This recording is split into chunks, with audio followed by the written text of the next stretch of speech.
Olá! Hoje a gente vai mergulhar fundo em uma conversa que a humanidade tem há milênios.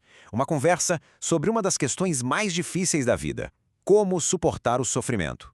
É um diálogo que atravessa o tempo, mas que continua super atual. Vamos começar essa jornada. Para começar, ouve só isso. É um grito, né? Uma pergunta crua, provocadora, que vem lá do fundo da alma de alguém de muito tempo atrás. Não é um sussurro, não. É quase uma intimação que já prepara o terreno para nossa exploração sobre fé e desespero.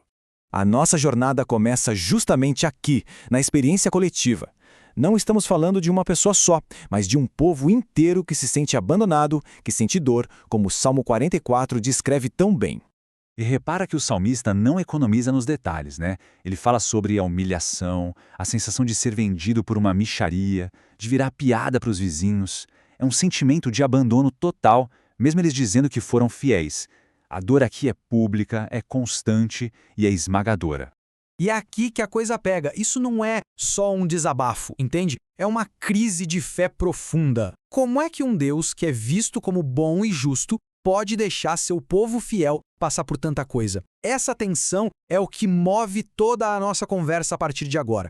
Ok, agora a gente vai mudar o foco. A gente sai do sofrimento de um povo inteiro para olhar bem de perto a provação de uma única pessoa. A escala diminui, mas a pergunta só fica mais intensa.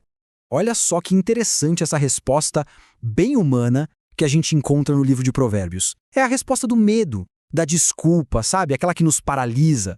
É bem mais fácil inventar um leão na rua do que encarar o desafio que está bem na nossa frente. Só que nem todo mundo inventa um leão na rua. Tem gente que, em vez de fugir, olha para cima e exige uma resposta. Em um contraste total com essa atitude de evitar o problema, a gente encontra a história de Jó. Ele não foge, ele confronta o sofrimento e quer uma explicação. E para a gente entender, precisamos saber quem é esse tal de Jó. Ele é apresentado como o cara mais correto que se pode imaginar. E mesmo assim, ele perde a família, a saúde, as riquezas, tudo. A história dele não é sobre arranjar uma desculpa para a dor, mas sobre procurar um sentido nela, incansavelmente. E agora a gente chega no clímax da história. Depois de capítulos e mais capítulos de debate, de angústia, finalmente vem uma resposta. Só que não é nem de longe a resposta que todo mundo estava esperando. Tenta imaginar a cena. O silêncio divino é quebrado.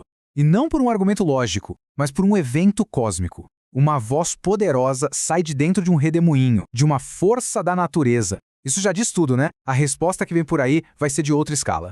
E aqui vem a grande virada. A voz divina não chega e explica o motivo da dor de Jó. Ela não se justifica. Pelo contrário, ela vira o jogo completamente. A perspectiva humana vai ser trocada por uma perspectiva cósmica. A primeira pergunta já desmonta qualquer um. Onde você estava quando eu criei o mundo? É um convite por uma viagem ao início dos tempos. Um lembrete de que a escala da criação é tão grande que a gente nem consegue imaginar. E a sequência de perguntas continua explorando os mistérios do nosso próprio planeta. Você já foi lá no fundo do oceano? Lugares que até hoje a gente mal conhece. A mensagem é clara: o mundo é vasto e cheio de segredos que estão muito além da nossa compreensão. Aí a escala aumenta ainda mais, vai lá para o céu. Você consegue amarrar as estrelas de uma constelação? Consegue soltar as de outra? A voz aponta para a ordem do universo, mostrando um poder que não só cria, mas que mantém tudo em equilíbrio. E por fim, a pergunta volta para a Terra, para algo aparentemente simples. É por causa da sabedoria humana que o falcão sabe voar? Quer dizer, até o instinto de um animal funciona com base numa sabedoria que a gente não inventou e nem consegue copiar. Então, qual é a moral da história aqui? O discurso do redemoinho não resolve o problema da dor. Ele o torna pequeno. Ao colocar Jó de frente com a imensidão do universo, o foco muda.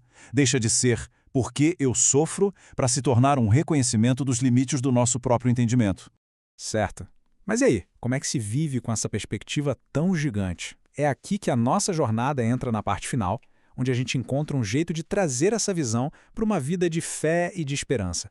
A perspectiva que a gente encontra na segunda carta aos Coríntios é fascinante. É um contraste direto. De um lado, o que a gente vê e sente. O desgaste, os problemas, as coisas que passam. Do outro, uma realidade que não se vê. Algo que se renova por dentro, que é eterno. E isso se transforma num caminho prático, sabe? Primeiro passo: não desanimar. Depois, Focar os olhos não só no que está na nossa frente, mas no que não se vê. Isso leva a viver pela fé, não só pela visão. É uma forma de dar um novo contexto para a dor sem fingir que ela não existe. Isso nos traz de volta ao começo. Essa ideia final não apaga a dor daquele grito do Salmo 44, mas ela oferece uma nova lente para enxergar essa dor. É a aceitação de que talvez a pergunta principal não seja por que isso acontece, mas sim como podemos aguentar firme e atravessar isso. E a gente termina com essa pergunta no ar. Depois de toda essa jornada por textos milenares, do clamor de um povo até a voz num redemoinho, como que olhar para algo muito, muito maior do que nós mesmos pode nos ajudar a encarar os desafios que são só nossos, aqui e agora?